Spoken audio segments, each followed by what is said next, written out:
अब हम डिस्कस करेंगे जी fourth formal method of heteroscedasticity detection. जिस टेस्ट का नाम है जी हमारा गोल्डफेल्ड क्वांटम टेस्ट। अब ये टेस्ट जो है ये बहुत ही ज़्यादा अर्लीस्ट और मोस्ट वाइडली यूज टेस्ट है हेटेरोसिडास्टिसिटी की डिटेक्शन के लिए। तो ये टेस्ट जो है वो पर्टिकुलरली बहुत ज़्यादा यूजफुल है। और हम ये करते हैं कि क्या करते हैं कि जी हमारी एरर टर्म की जो वेरिएंस है वो इंक्रीज होगी जैसे जैसे हमारे एक्सप्लेनेटरी वेरिएबल की वैल्यू बढ़ेगी के साथ साथ। फॉर एग्जांपल क्या कहते हैं कि जब हम इकोनॉमिक डाटा सेट जो है वो कंसिडर करते हैं तो हम ये देखते हैं कि जो हमारी लार्जर फर्म्स होती हैं, लार्ज मल्टीनेशनल कॉरपोरेशंस होती हैं, उसमें जो है वो प्रॉफिट की वेरिएबिलिटी जो होती है, स्प्रेड होता है, वो ज़्यादा होता है। और जो हमारी as compare to smaller firms, और जो हमारे हाई इनकम इंडिविजुअल्स होते हैं, हाउस होल्ड्स होते हैं, वो अपने कंजम्पशन में जो है वो ज़्यादा वेरिएशन शो करते हैं as compare to low income household. तो ऐसे केसेस में जो है वो डिस्टर्बेंस टर्म या एरर टर्म की जो वेरिएंस है वो एक्सप्लेनेटरी वेरिएबल के साथ चेंज करती है। तो यहाँ पे जो हमारा गोल्डफेल्ड क्वांटम टेस्ट जो है किस तरह से वर्क करता है कि वो एरर्स की जो वेरिएंस जो है वो उन्हें टू ग्रुप्स में जो है वो डिवाइड करके कंपेयर उन्हें करता है।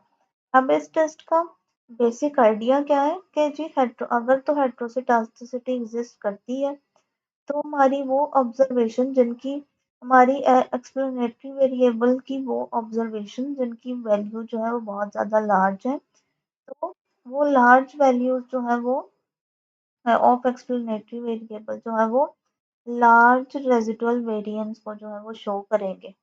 ठीक है, as compare to those value और as compare to smaller value of explanatory variable.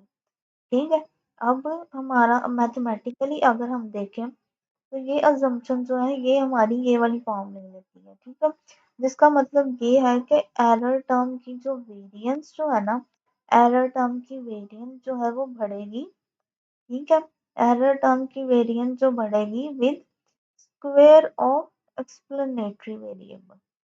ठीक है, ये एरर टर्म की वेरिएंस जो है वो बढ़ेगी with square of explanatory variable के यहाँ पे एक्सप्लेनेटरी वेरिएबल का जो है वो स्क्वायर लिया गया है। तो जैसे जैसे एक्स की वैल्यू बढ़ेगी वैसे वैसे एरर टर्म की वेरिएंस भी बढ़ेगी। तो क्या कहते हैं अब इसमें जो है वो ये जी हमारा मॉडल है और गोल्डफेल्ड क्वांटम टेस्ट में जो है वो सर्टेन स्टेप्स को जो है जी फॉलो किया जाता है। सबसे पहला स्टेप क्या होता है कि ऑब्जर्वेशंस को जो है वो ऑर्डर्ड किया जाता है। ठीक है, ये हमारी एक्सप्लेनेटरी वेरिएबल्स की जो हमारी ऑब्जर्वेशंस होती हैं उन्हें एक्सप्लेनेटरी वेरिएबल की वैल्यूज के मुताबिक जो है वो ऑर्डर किया जाता है किससे जी, स्मॉलेस्ट वैल्यू से लार्जेस्ट वैल्यू में। ठीक है, first the observations are ordered according to the value of explanatory variable from the smallest to largest. ठीक है, तो सबसे पहले जी डाटा की एक्सप्लेनेटरी वेरिएबल को जो है वो ऑर्डर किया जाता है वो स्मॉलेस्ट टू लार्जेस्ट। उसके बाद जो है वो जो हमारी नंबर ऑफ ऑब्जर्वेशन जो होती हैं वो सैंपल के मिड में जो होती हैं उन्हें रिमूव कर दिया जाता है। अब उन्हें क्यों ओमिट कर दिया जाता है, ये रिमूव कर दिया जाता है क्योंकि ये वैल्यूज जो हैं वो जो है वो because they lie between the high and low values of explanatory variables. क्योंकि जो मिडिल वैल्यूज होती हैं वो एक्सप्लेनेटरी वेरिएबल की हाई वैल्यूज और लो वैल्यूज के बीच में जो है वो लाई कर रही होती है, इसलिए इन ऑब्जर्वेशंस को जो है वो ओमिट कर दिया जाता है और इनको रिमूव करके जो है वो टू ग्रुप्स के दरमियान जो है एक क्लियर डिस्टिंक्शन जो है वो क्रिएट की जाती है। ठीक है, और थर्ड पॉइंट है जी कि जो हमारे पास रिमेनिंग ऑब्जर्वेशन होती हैं आफ्टर ओमिटिंग सेंट्रल ऑब्जर्वेशन, तो उसको जो है वो जो हमारे पास रिमेनिंग ऑब्जर्वेशन होती हैं उन्हें टू ग्रुप्स में डिवाइड कर दिया जाता है। ठीक है, उन्हें टू ग्रुप्स में डिवाइड कर दिया जाता है। अब हमारा जो ग्रुप वन जो होता है उसमें observation with small values of x और ग्रुप टू में जी observation with large values of x.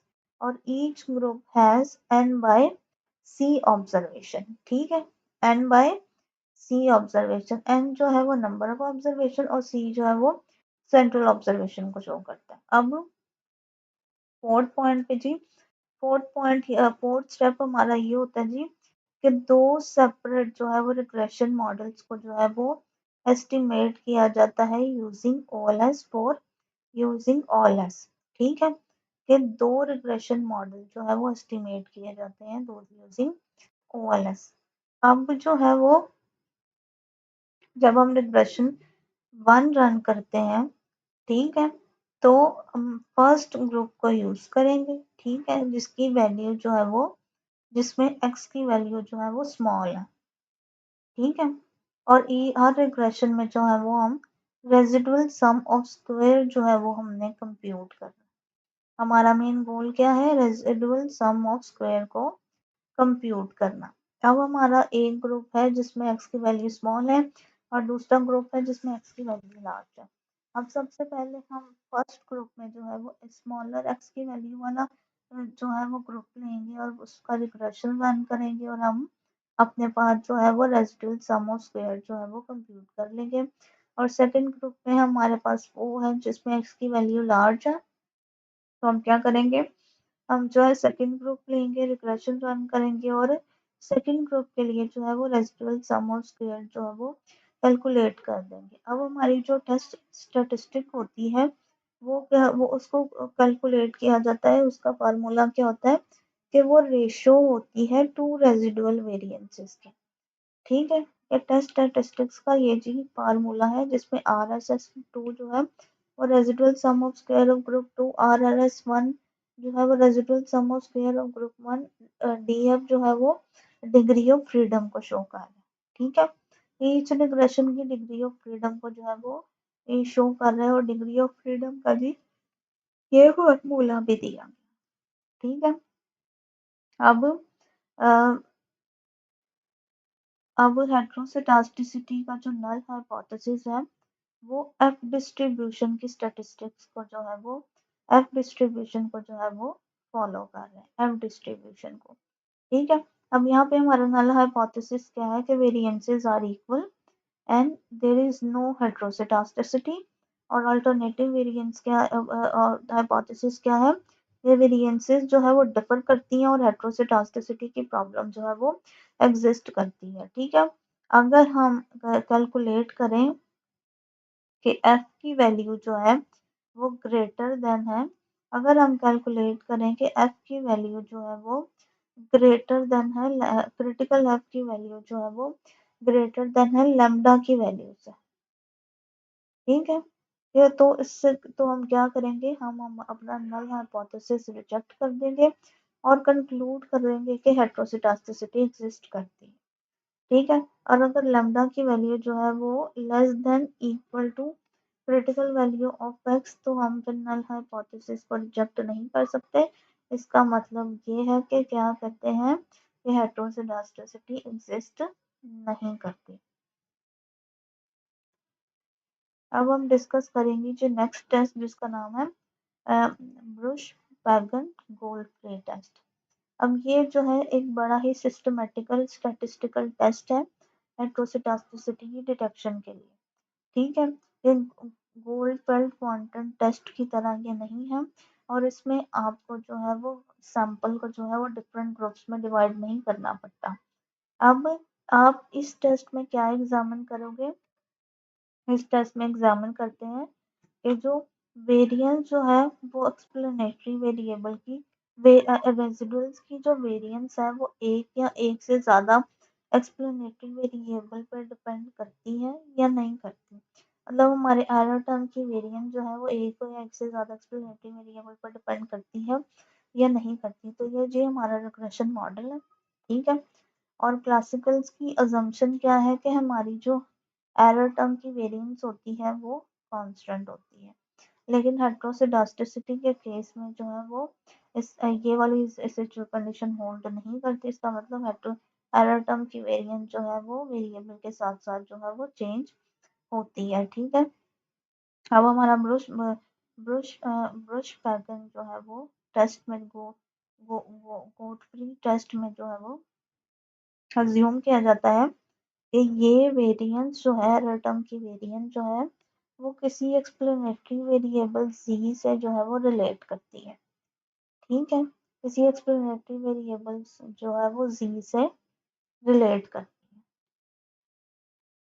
Basically ये टेस्ट हमें बताता है कि क्या z वेरिएबल जो है वो रेजिडेंट एरर टर्म की वेरिएंस को एक्सप्लेन करता है।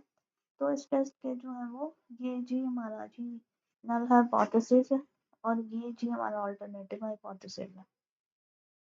तो जी इस टेस्ट में भी जो है वो सर्टेन स्टेप्स को जो है वो फॉलो किया जाता है। सबसे पहले जी और ओरिजिनल रिग्रेशन मॉडल को जो है वो ओएलएस के थ्रू जो है वो एस्टिमेट किया जाता है और रेजिडुअल्स को जो है वो ऑब्टेन किया जाता है। ठीक है, सेकेंडली जो है वो स्क्वेयर्ड रेजिडुअल्स को जो है वो कंप्यूट किया जाता है। ठीक है, थर्डली जो है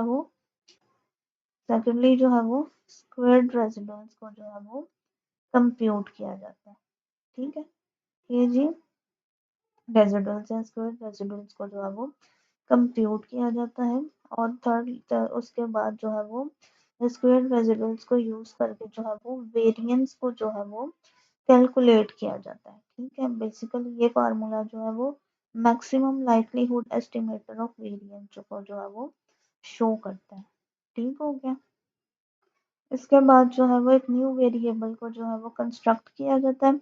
उसके बाद जो है उस न्यू वेरिएबल को जो है जो हमने कंस्ट्रक्ट किया है एरर टर्म के जो है वो स्क्वायर्ड एरर टर्म और वेरिएंस के स्क्वायर को डिवाइड करके हमारे पास एक न्यू वेरिएबल आया है। तो हम उस न्यू वेरिएबल की आई को जो है वो वेरिएबल z पे जो है वो रिग्रेस करेंगे। ठीक है, वेरिएबल z पे रिग्रेस करेंगे। अब जब हम रिग्रेशन रन करेंगे तो हमारे पास जो है एक्सप्लेन्ड सम ऑफ स्क्वायर की भी जो है वो वैल्यू आ जाएगी। ठीक है, और जिसके थ्रू जो है वो हम लैम्डा इस फार्मूला के को यूज करके जो है वो हम लैम्डा की वैल्यू जो है वो कैलकुलेट करेंगे। तो अगर तो हेटेरोसिडास्टिसिटी एग्जिस्ट करती है तो हमारी ये वाली कंडीशन जो है वो होल्ड करेगी। ठीक है, अभी ठीक हो गया। अब यहाँ पे जो हम -1 जो है वो नंबर ऑफ एक्सप्लेनेटरी वेरिएबल्स को जो है वो शो कर रहा है। अब यहाँ पे डिसीजन रूल ये है कि हमने लैम्डा की वैल्यू जो कैलकुलेट की है उसको कंपेयर करना है काई स्क्वायर की क्रिटिकल काई स्क्वायर की वैल्यू के साथ। ठीक है, तो अगर तो हमारी लैम्डा की वैल्यू जो है वो काई स्क्वायर की क्रिटिकल वैल्यू से ज़्यादा है तो हम नल हाइपोथेसिस को रिजेक्ट कर देंगे और कहेंगे जी हेटेरोसिडास्टिसिटी एग्जिस्ट करती है और अदरवाइज हम कंसिडर करेंगे कि होमोसिडास्टिसिटी एग्जिस्ट करती है। ठीक है, अब यहाँ पे हमें जो है जी एक रिग्रेशन मॉडल दिया गया है कंजम्पशन और इनकम का। अगर हमारे पास अमीर घराने जो है उनकी स्पेंडिंग में जो है वो वेरिएबिलिटी बहुत ज़्यादा है तो वेरिएंस जो है वो इनकम के बढ़ने के साथ साथ जो है वो इंक्रीज भी करेगी। ठीक है, तो अगर हम जो है वो ब्रूच पैटर्न टेस्ट को जो है वो यूज करके अगर चेक करेंगे तो अगर हमारे पास जो है वो रेजिडुअल्स का स्क्वायर रेजिडुअल जो है अगर इनकम पे डिपेंड करते हैं तो इसका मतलब ये है कि हेटेरोसिडास्टिसिटी एग्जिस्ट करेगी और अगर ये इनकम पे डिपेंड नहीं करते तो इसका मतलब है हेटेरोसिडास्टिसिटी एग्जिस्ट नहीं करती। ठीक हो गया, अब हम देखेंगे जी वाइट वाइट टेस्ट ऑफ हेटेरोसिडास्टिसिटी। ठीक है, अब बेसिकली वाइट टेस्ट भी जो है वो बहुत ज़्यादा वाइडली यूज टेस्ट है हेटेरोसिडास्टिसिटी की क्योंकि ये जो है बेसिकली ये टेस्ट जो है वो एक्सट्रीमली जर्नल टेस्ट है। ठीक है, इस टेस्ट में जो है वो इस बात को जो है वो स्पेसिफाई नहीं करना पड़ता कि कौन सा एक्सप्लेनेटरी वेरिएबल जो है वो हेटेरोसिडास्टिसिटी को जो है वो कॉज कर रहा है और ये जो है वो बहुत तरह की जो है वो हेटेरोसिडास्टिसिटी को डिटेक्ट कर सकता है। ये टेस्ट जो है बेसिकली एक बहुत ही ज़्यादा फेमस इकोनोमेट्रिशियन जो है वो हॉलबर्ट वाइट ने जो है वो डेवलप किया था और वाइट टेस्ट जो है वो इस आइडिया पर बेस करता है कि अगर हेटेरोसिडास्टिसिटी एग्जिस्ट करती है तो हमारे जो स्क्वेयर्ड रेजिडुअल्स जो हैं वो बिल्कुल भी रिलेट नहीं करने चाहिए हमारे एक्सप्लेनेटरी वेरिएबल्स के साथ। ठीक है, बल्कि The squared residuals should not related or should be related not only to the explanatory variable but also to the square and cross products. ठीक है, ये जो है जी,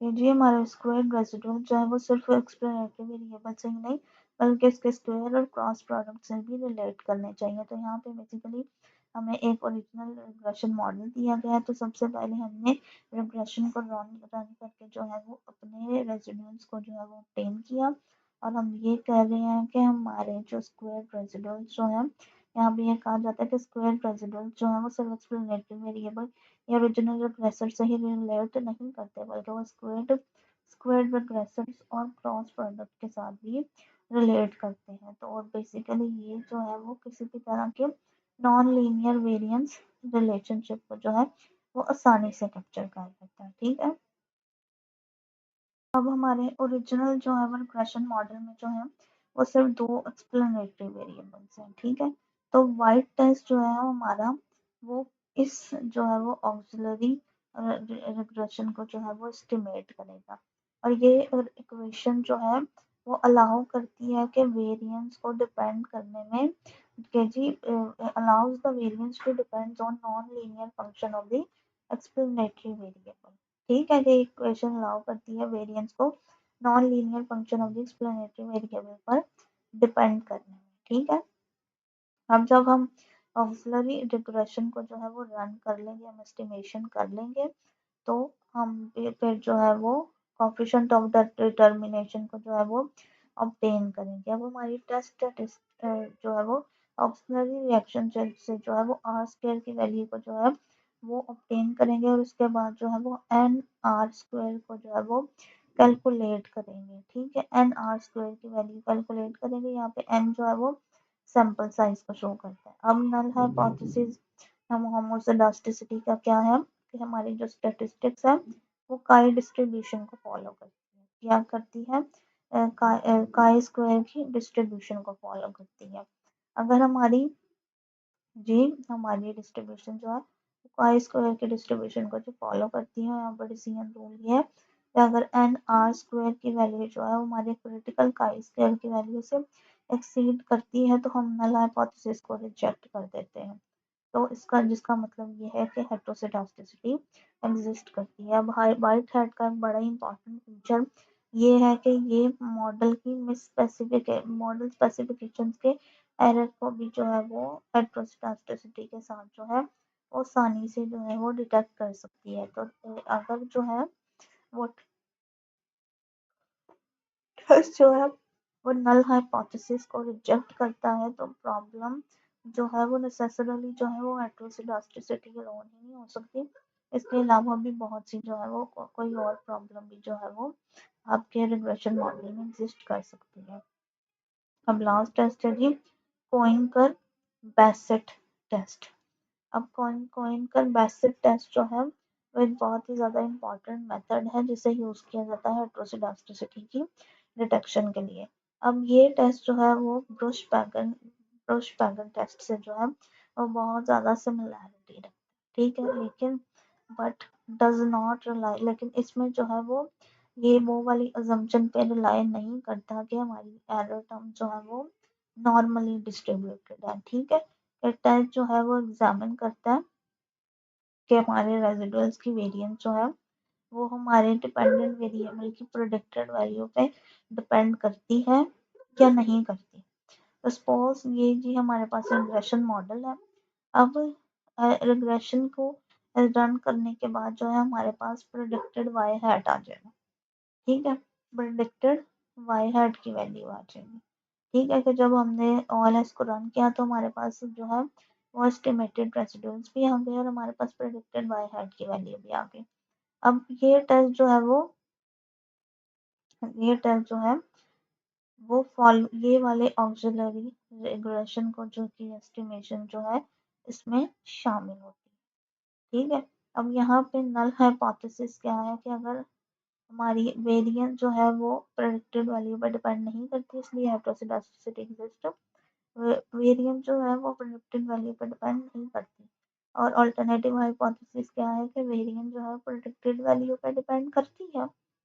ठीक हो गया कि अगर हेटेरोसिडास्टिसिटी एग्जिस्ट करेगी तो स्क्वायर रेजिडुअल्स भी जो है वो प्रेडिक्टेड वैल्यू के स्क्वायर के साथ जो है वो इंक्रीज करेंगे। तो कोफिशिएंट जो है वो हमारा अल्फा 2 जो है उसको टी टेस्ट यूज करके या टेस्ट 2 यूज करके जो है वो उसको टेस्ट किया जाता है। तो अगर तो कोफिशिएंट की वैल्यू जो है वो स्टैटिस्टिकली सिग्निफिकेंट है तो हमारा नल हाइपोथेसिस होमोसिडास्टिसिटी जो है वो रिजेक्ट हो जाएगा। इसका मतलब ये है कि आपके डाटा में जो है वो हेटेरोसिडास्टिसिटी एग्जिस्ट करती है। तो ये थी जी हमारी formal method of formal methods of detecting heteroscedasticity की डिटेल्ड एक्सप्लेनेशन। आई होप आप लोगों को ये टॉपिक जो है वो अच्छे तरीके से समझ आ जाए।